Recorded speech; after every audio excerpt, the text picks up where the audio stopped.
요한복음의 특징에 대해서 제가 여러분들께 기회 있을 때마다 말씀드렸습니다.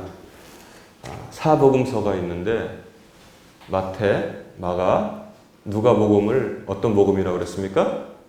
보는 관점이 같다고 해서 공관복음이라고 했죠. 요한복음은 이 헬라 철학을 수용했다. 신학자들은 그렇게 보는데 로고스 사상, 그 말씀에 예수님은 말씀이다, 로고스다, 빛에 대해서 이렇게 선언하는 식으로 나오는데 좀 요한복음은 독특하긴 하죠. 그래서 요한복음에 보면은 예수님 자신을 가리켜서 나는 무엇이다 이렇게 표현하는 것이 7개가 나옵니다. 그래서 미국 그 신학자들 영어권의 신학자들은 이걸 갖다가 The Seven I Ams 7개의 나는 무엇이다 이렇게 해서 표현을 하는데 7개를 한번 쭉 알아볼까요? 요한복음 6장 35절 나는 생명의 빵이다. I am the bread of life. 나는 생명의 빵이다. 8장 12절에는 나는 세상의 빛이다. I am the light of the world. 세 번째, 10장 7절에는 나는 양의 문이다. 나는 I am the door of the sheep. 그 다음에 네 번째, 11장 25절에는 나는 부활이요 생명이다. I am the resurrection of life. 그 다음에 다섯 번째, 10장 12절에는 선한 목자다. 나는 선한 목자. I am the good shepherd. 그 다음에 여섯 번째, 14장 6절에는 나는 길이요, 진리요, 생명이다. I am the way, truth, and life. 이렇게 말씀하셨고, 오늘 우리가 본문으로 읽은 요한복음 15장 15절에는 나는 참 포도나무요, 너희는 가지다. 이렇게 말씀해 주셨습니다. 생명의 빵, 세상의 빛, 양의 문, 부활이요 생명, 선한 목자, 길이요 진리요 생명, 참 포도나무. 이게 바로 예수님께서 예수님 당신을 가리켜서 이렇게 우리에게 전해주신 말씀입니다. 얼마나 이것만 7가지만 정리해도 우리가 배가 부르고 참 우리의 감사하고 갈 방향이 딱 정해져 있고, 예수님께서 나는 생명의 빵, 세상의 빛, 양의 문 이렇게 쭉 말씀하셨는데 오늘 15장 15절 나는 참 포도나무요? 그럼 우리는 무엇이냐? 너희는 뭐예요? 우리는 가지니라 그랬어요.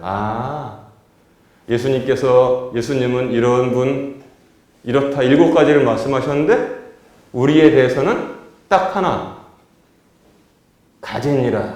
우리가 가지예요. 우리가. 예수님은 참포도나무, 우리는 가지. 그러니까 가지가 이 참포도나무에 붙어 있으면 어떻게 됩니까? 생명이 있고 첫째.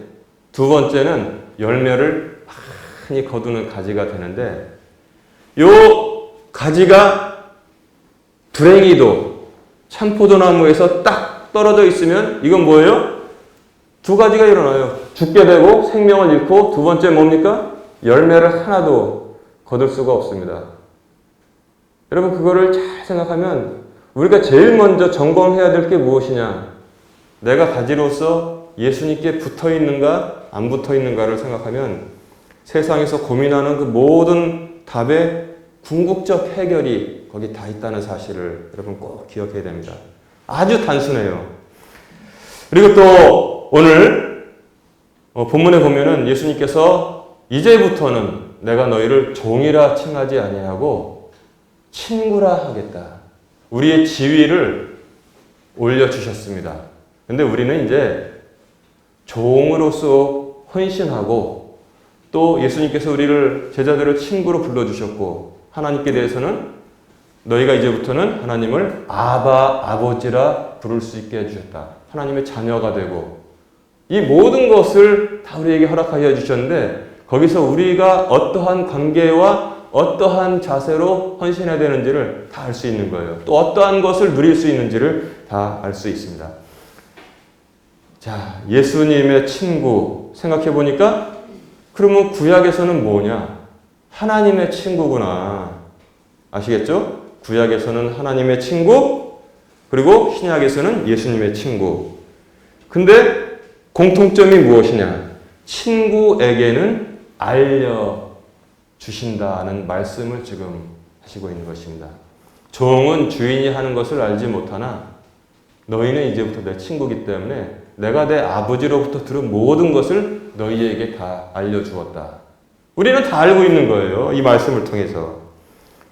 구약에서 예를 찾아보면은 구약에서는 하나님의 친구는 누구였습니까? 딱 한 사람, 믿음의 조상 아브라함이 하나님의 친구였습니다. 창세기 18장 17절에 보니까 이제 소돔에 아주 더러운, 하나님 보시기에 더럽고 그 다음에 가증스러운 일들이 일어나서 소돔을 멸하러 가시기로 했습니다. 가시는 길에 아브라함을 만났습니다. 그래서 아브라함이 이렇게 떡과 치즈 이렇게 고기를 대접을 했더니 거기서 이제 세 사람이라고 표현이 되잖아요. 다 드시고 출발하려고 할 때 창세기 18장 17절에 보니까 내가 행하는 그 일을 아브라함에게 숨기리요 하면서 하나님의 계획을 다 말씀을 해 주셨어요. 그러니까 아브라함이 큰일 난 거예요. 거기 누가 살고 있었습니까? 그 소돔이 이제 멸망당할 텐데 자기 조카 롯과 그 가족이 살고 있었습니다. 그래서 하나님 거기 소돔에 의인 50명이 있어도 그 의인들과 함께 그 악한 자들을 다 멸하시겠습니까? 소돔에 의인 50이 있으면 내가 그로 인해서 그들 때문에 소돔을 용서해 주겠다. 하나님께서 말씀하셨습니다. 그러니까 아브라함의 그 마음을, 조카를 생각하는 마음을 알 수 있죠. 거기서 만약에 5명이 줄은 45명이면은 그래도 멸하시겠습니까? 좋다. 45명도 내가 용납하겠다. 또 물어볼게요. 5명이 또 부족해요. 40명, 40명이면은 그래도 그들을 멸하시겠습니까? 40명으로 인해서 내가 멸하지 않겠다. 그러니까 아브라함이 이제 급하잖아요, 마음이. 소돔에 40명이 없을 것 같아. 그 큰 도시에. 의인 40명이 없을 것 같으니까 이제 5명씩 줄이다가 10명으로 30명이 있어도 10명이 부족한 30명이 있어도 멸하시겠습니까? 30명이 있어도 내가 멸하지 않겠다. 주여 용서해 주세요. 10명 없는 20명이라도 멸하시겠습니까? 20명 있어도 내가 용서해 주겠다. 마지막으로 딱 한 번만 묻겠습니다. 10명이 있어도 그 10명을 이 악인들과 함께 멸하시겠습니까?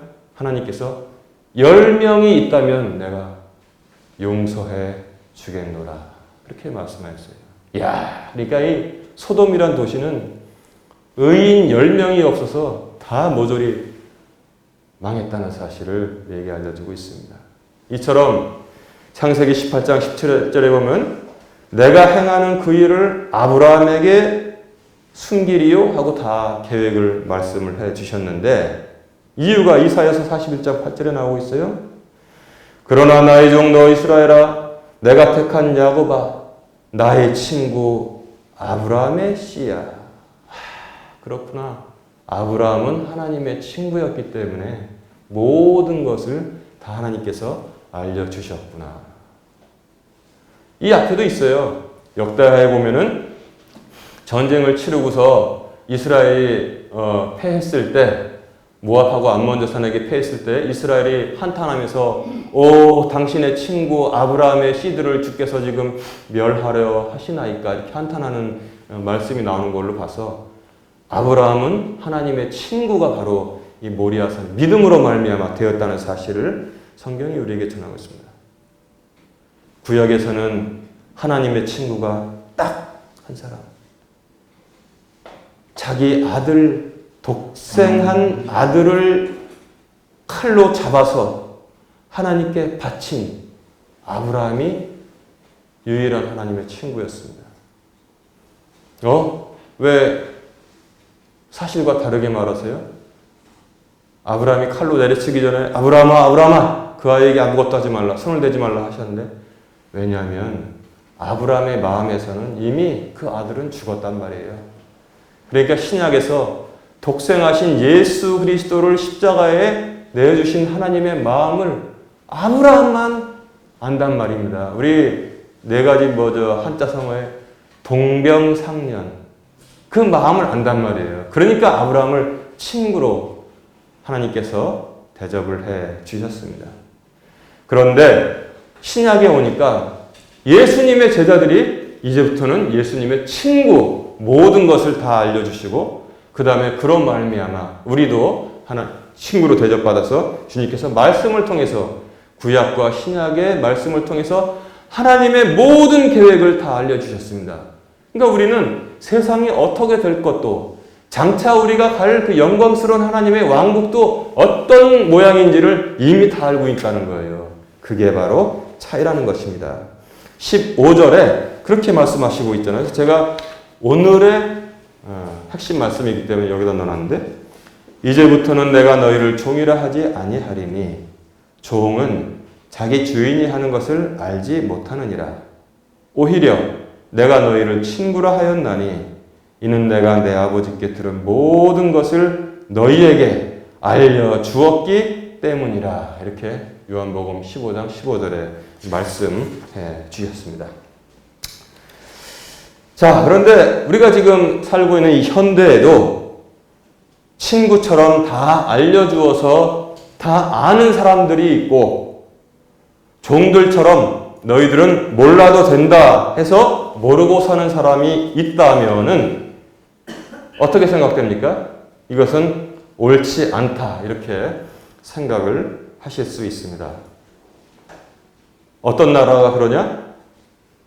저 북한이라는 아주 극악한 이 땅의 지옥도 제가 극명하게 예를 들 수 있지만, 우리의 얘기를 해봅시다. 저는 제가 살던 독일과 한국을 비교해 보고 싶습니다. 이름은 제가 말씀드리지 않아도 얼마 전에 아주 복잡한 비례대표 산정 방식에 대해서 우리나라 정치인이 어떤 말을 했냐면, 이거 공식이 한두 가지 들어가는 거 아니고 너무 복잡합니다. 어떻게 되는 겁니까? 물어봤더니 국민들은 몰라도 된다. 이렇게 어떤 정치인이 말을 했어요. 여러분, 그 말 들으면 괜찮습니까? 자존심 안 상하고? 네가 뭔데? 너하고 나하고 다른 게 뭔데? 왜 우리들은 몰라도 되고 너만 알아야 돼? 당연히 그런 말 해야 되지 않아요? 기분 되게 나쁜 말이에요, 그거. 근데 넘어가더란 말이에요. 또 어떤 때는 어떤 정치인이 그런 말을 했어요. 65세 이상은 뇌가 썩어서 판단력이 정상이 아니기 때문에 투표하지 않으셔도 됩니다. 이분들은 집에서 쉬셔도 돼요. 이런 말을 했어요. 우리 권사님들, 제가 볼 때는 멀쩡하신데 뇌가 썩어서 투표하지 않고 집에서 쉬셔도 됩니까? 이거 대단한 신뢰예요. 이거 아주 못된 말이에요. 이거. 근데 넘어갔습니다. 만약에 독일에서 어떤 정치인들이 나이 든 분들은 이 뇌가 그러니까 집에서 그냥 투표하지 마세요. 그리고 국민들은 이런 건 몰라도 됩니다. 라고 말했다고 한다면 그 정치인이 살아남을 수 있을까? 저는 이렇게 퀘션 마크를 던져봅니다. 그리고 얼마 전에 있었던 이 보도가 되었던 일에 대해서 말씀드리자면은, 국민들에 대한 국가의 대접이 하늘과 땅 차이가 난다는 사실을 말씀드리고 싶습니다. 즉, 저는 이것이 사회로 부정선거 그러는데, 그것이 부정선거였는지 부정선거가 아니었는지는 저는 모릅니다. 모르는데, 그것을 의문 제기하는 사람들에 대한 국가의 대접은 제가 알 수 있겠습니다. 왜냐하면은 독일에서도 비슷한 일이 있었는데, 전자개표에 대한 독일 헌법재판소의 2009년 3월 3일 결정을 보니까 이렇게 되어 있었습니다. 많은 사람들이 의문을 제기해서 제가 독일 헌법재판소에 가서 진짜 그 판결이 있다는 것을 제가 알게 됐습니다. 여기 보니까 Verwendung von Wahlcomputern bei der Bundestagswahl 2005 verfassungswidrig 이렇게 나와 있어요. 독일 연방의회의 선거에 컴퓨터 사용, 개표 컴퓨터 사용에 관한 2005년 그 연방 선거에 개표 사용, 개표 컴퓨터 사용한 것에 관한 이 헌법적 판단, 그것은 이제 판결문이 나왔는데 한번 들어보세요. 재밌습니다. 제가 뭐 법을 전공한 사람이 아니니까 제가 뜻만 통하게 번역을 했어요.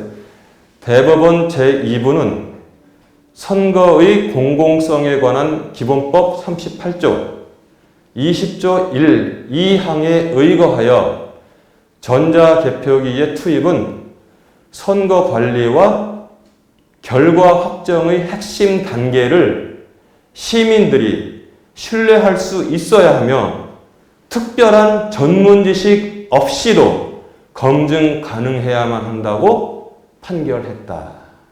두 번째 내용.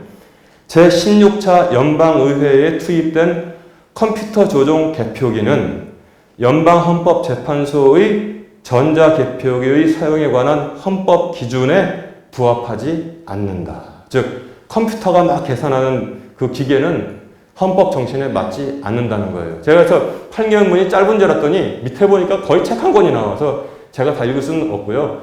봤더니 이렇게 표현이 됐더라고요. 기계식, 그 다음에 전기식, 기계로 움직이려면 전기 넣어야 되잖아요. 그것은 허용되는데 전자식은 절대 쓰면 안 된다. 이렇게 독일 헌법재판소는 판결을 했습니다. 그러나 제가 뭐 이쪽이나 이쪽 말하는 게 아니라 있는 그대로 제가 전하고 중립을 지켜야 되잖아요. 그러니까 또 이 뒤에 이런 말이 있습니다. 그러나 이것이 개표기의 오작동이나 조작에 대한 어떠한 단서가 없는 한 국민 대표의 지위 보호를 위해 의회 해산이라는 결론에 도달하는 것은 아니다. 제가 균형을 잘 맞췄죠? 그렇다고 해서 증거가 없이 너희들은 가짜다라고 끌어내릴 수 없다는 것입니다. 이게 독일 헌법재판소의 이 판결입니다. 그러니까 그 뒤에 이제 설명을 쭉 읽어보니까 이런 거예요. 전자개표에 대한 독일 헌법재판소 2009년 3월 3일 결정은 전문 지식이 없는 일반 시민이 충분히 검토 가능한 방법으로 해야 된다. 투표라는 건. 두 번째, 증거 1도 없는 시민이 검증을 요구할 수 있는 얼마든지 그들로 하여금 검토하게끔 해야 된다. 그렇게 결정을 내렸다는 것입니다. 그러니까 여기서 전문 지식이 없는 시민이라는 것, 일반 시민이라는 것은 전자공학을 공부하지 아니한 저와 여러분들 같은 일반 시민들이 얼마든지 검사하고 그 다음에 이거 맞다 이렇게 판단할 수 있는 아주 단순한 방법을 써야만 한다고 독일 헌법재판소는 결정을 내렸습니다. 오로지 덧셈만 하도록 해야 된다는 거예요. 뭐 곱하기 나누기 막 들어가는 거는 이거는 국민들을 소외시키는 일이라고 독일 이 헌법재판소는 이렇게 판단을 했다는 것입니다. 그런데 반면에 바로 얼마 전에 한국에서 우리나라에서 어떤 일이 있었습니까? 한국은 어지간한 컴퓨터 전문가도 이해할 수 없는 그런 기계를 갖다 놓고 그것이 팍팍팍팍 돌아갔는데 검증할 수도 없고 단지 그들이 말하는 것은 그냥 믿어달라, 더 열심히 하겠다라는 말을 한 걸로 봐서 독일 정부가 독일 국민을 대접하는 것과 한국 정부가 한국 국민을 대접하는 것에는 하늘과 땅 차이의 차이가 있다고 저는 생각을 합니다. 즉 나이가 얼마나 많든지 전자공학에 대해서 알든지 못하든지 우리 권사님들 같은 분이 충분히 가서 권사님들 기준으로 확인해서 이거는 맞다 틀리다 할 수 있을 때 그것이 선거의 공공성을 보장하는 길이다. 이렇게 독일은 판단을 하고 있는 것이고 한국은 여러분들은 몰라도 돼요. 어지간한 컴퓨터 전공한 사람도 알아보지 못하는 복잡한 회로가 있는 기계가 막 만들어가지고 결론을 내는데 즉 소외라는 것입니다. 일반 국민들은 모조리 다 소외되고 있다는 것입니다.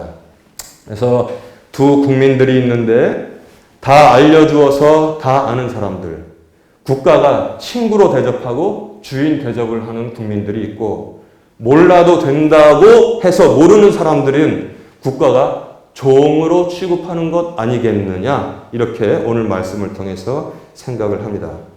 그러나 하나님께서는 우리를 친구로, 아들로 대접한다는 사실을 여러분 꼭 기억하세요. 비록 세상에 별 안 되는 국가는 우리를 친구로, 또한 아들로 이렇게 좋은 대접을 해주지 않을지라도 하나님께서는 우리를 친구로, 아들로 대접해 주십니다. 이것은 성경 구약과 신약을 통해서 하나님의 모든 계획을 알려주신 것에 의해서도 확인될 수 있습니다.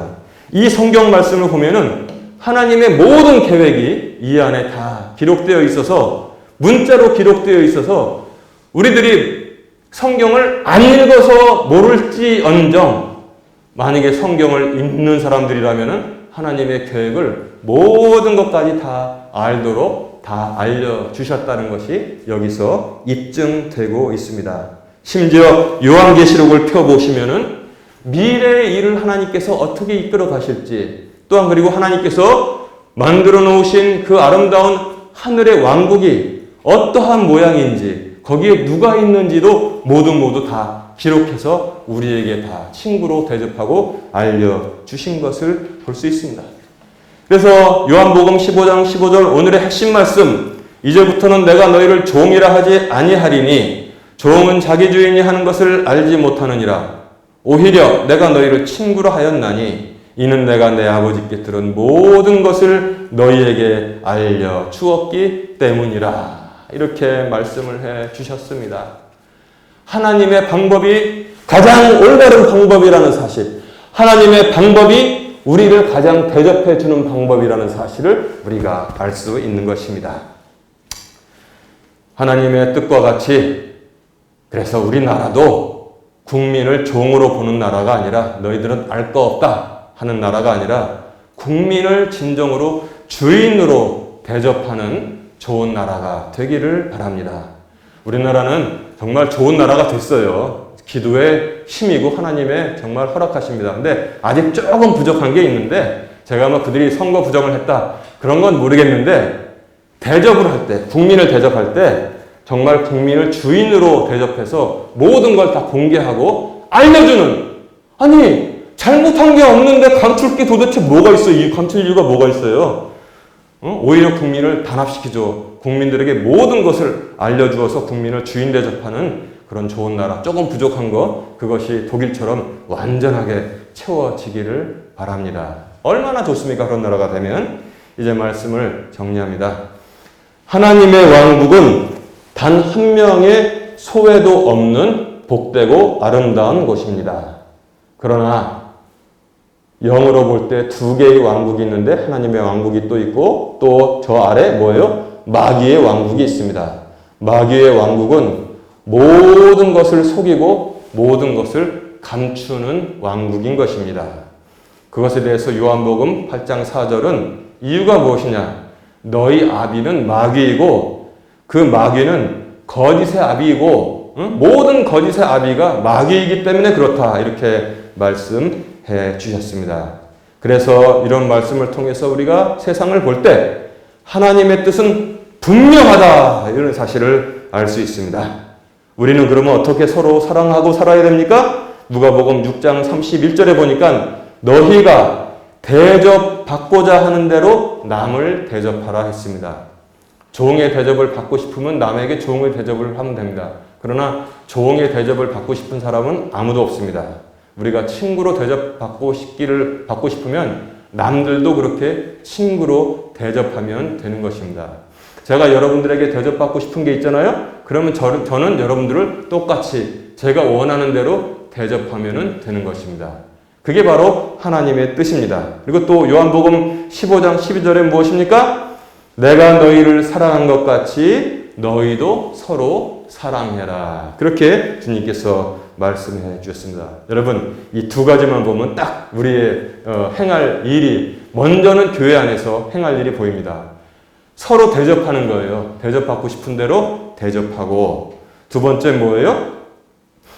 주님께서 우리를 사랑하신 것 같이 우리도 서로 사랑하는 교회를 만들고, 그런 교회가 전국에 여기저기 막 회복되잖아요. 그럼 우리나라가 그렇게 되리라고 저는 확신합니다. 아멘.